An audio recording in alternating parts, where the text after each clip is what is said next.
네, 이번엔 정치 부문 살펴보도록 하겠습니다. 올해 지역정가 최대 이슈는 단연 선거법 위반으로 인한 자치단체장의 소환, 그리고 재판 결과가 아닐까 싶은데요. 이 결과에 따라 희비가 엇갈렸습니다. 이 문제 이창호 기자와 자세히 짚어보겠습니다. 네, 이창호 기자 안녕하세요. 네, 안녕하세요. 네, 이 자치단체장들이 올해 유난히 재판이 많았습니다. 네. 도대체 몇 명이 재판을 받은 겁니까? 네, 우리 참 그 선거법 위반이나 그 정치자금법으로 많이들 재판을 받았는데 경기 지역에서만 8명 정도가 됩니다. 네. 그래서 그 중에서는 재판이 끝난 분도 있고 재판이 진행 중인 분도 있고 그렇습니다. 네. 그럼 먼저 재판을 받은 지자체장들 누가 있는지 짚어주시죠. 네, 재판을 받은 분들 8명인데요. 그 중에서 재판이 끝난 지자체장들은 백군기 용인시장, 그리고 엄태준 이천시장, 그리고 김상돈 의왕시장, 그리고 우석재 전 안성시장입니다. 네. 그리고 현재 재판이 진행 중인 분들은 이재명 경기도지사하고 은수미 성남시장, 그리고 김성기 가평군수, 안승란 구리시장 등 이렇게 4명이 현재 재판이 진행 중입니다. 네, 이 재판이 끝난 지자체장들은 희비가 엇갈렸는데요. 네. 이 시장직을 잃은 지자체장은 안타깝지만 이 재판 결과로 이 시장직을 유지한 지자체장들은 한숨 돌렸잖아요. 네, 한마디로 천당과 지옥을 오고 갔다, 이 표현이 적절할 것 같습니다. 네. 공직선거법 등으로 해서 재판을 받은 백군기 용인시장과 엄태준 이천시장, 그리고 김상돈 의왕시장은 시장직 유지를 했지만은요, 가까스로 했죠. 그리고 네. 그렇지만 우석재 전 안성시장 같은 경우에는 시장직을 잃고 말았습니다. 네. 그럼 우석재 전 안성시장만 시장직을 잃은 건데 네. 어떤 문제 때문이었습니까? 네, 그 우석재 전 안성시장 같은 경우에는 지난해 6월 13일 치러진 지방선거가 있었는데 그때 당시에 그 재산 신고를 선거관리위원회에다가 하기로 돼 있습니다. 근데 네. 이게 그 당시에 우석재 전 시장이 자기가 지고 있던 빚 40억 원을 누락해서 신고를 했거든요. 이 부분이 이제 위반이 돼서 시장직을 잃게 된 겁니다. 네. 그러면 안성시장은 재선거를 하겠네요. 그렇습니다. 지금 안성시는 부시장 체제로 운영이 되고 있고요. 안성시장은 내년 4월 15일 날 치러지는 국회의원 선거 때 같이 안성시장 재선거가 치러지게 됩니다. 네. 예비 후보는 아마 그 1월 3일부터 안성시장 재선거 예비 후보 등록이 시작되는 걸로 파악되고 있습니다. 네. 그럼 우석재 전 시장의 입장에서는 무척 아쉬웠을 것 같습니다. 네. 반대로 이 시장직을 유지한 시장들에게는 어떤 결과들이 있었습니까?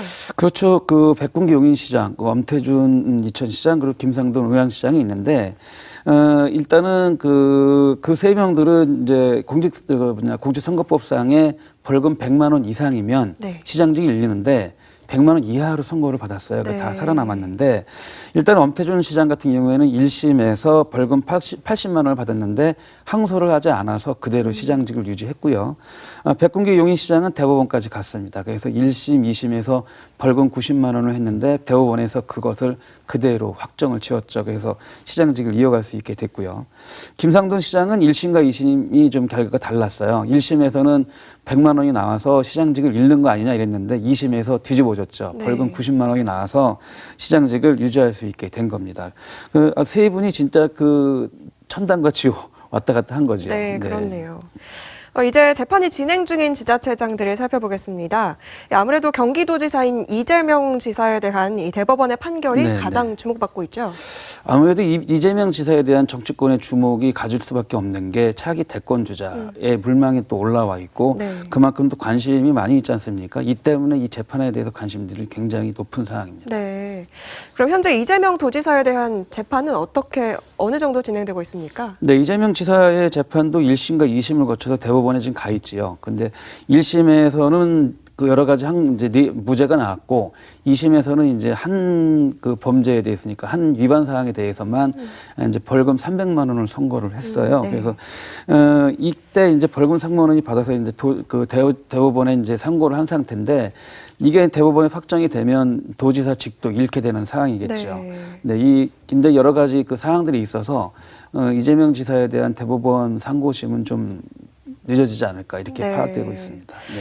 그렇다면 대법원 판결은 언제쯤 나올 걸로 예상됩니까? 이재명 지사에 대한은 조금 전 말씀드렸지만 좀 지켜봐야 될 것 같아요. 좀 늦어질 수 있는 게 이재명 지사가 대법원에 그 위헌 법률 심판 제청을 냈습니다. 그러니까 한마디로 2심 재판부가 당선 무효형을 선고를 했는데 그 선고한 처벌 근거가 법률적으로 위헌이다 하는 주장을 제기하면서 대법원에 이제 위헌 심판 제청을 낸 건데 만약에 대법원이 이를 받아들여서 그 헌법재판소에다가 위헌 법률 심판을 제청하면 대법원 상고심은 중단이 되는 상황입니다. 그래서 헌재 결정이 나올 때까지 기다려야 되는 상황이고요.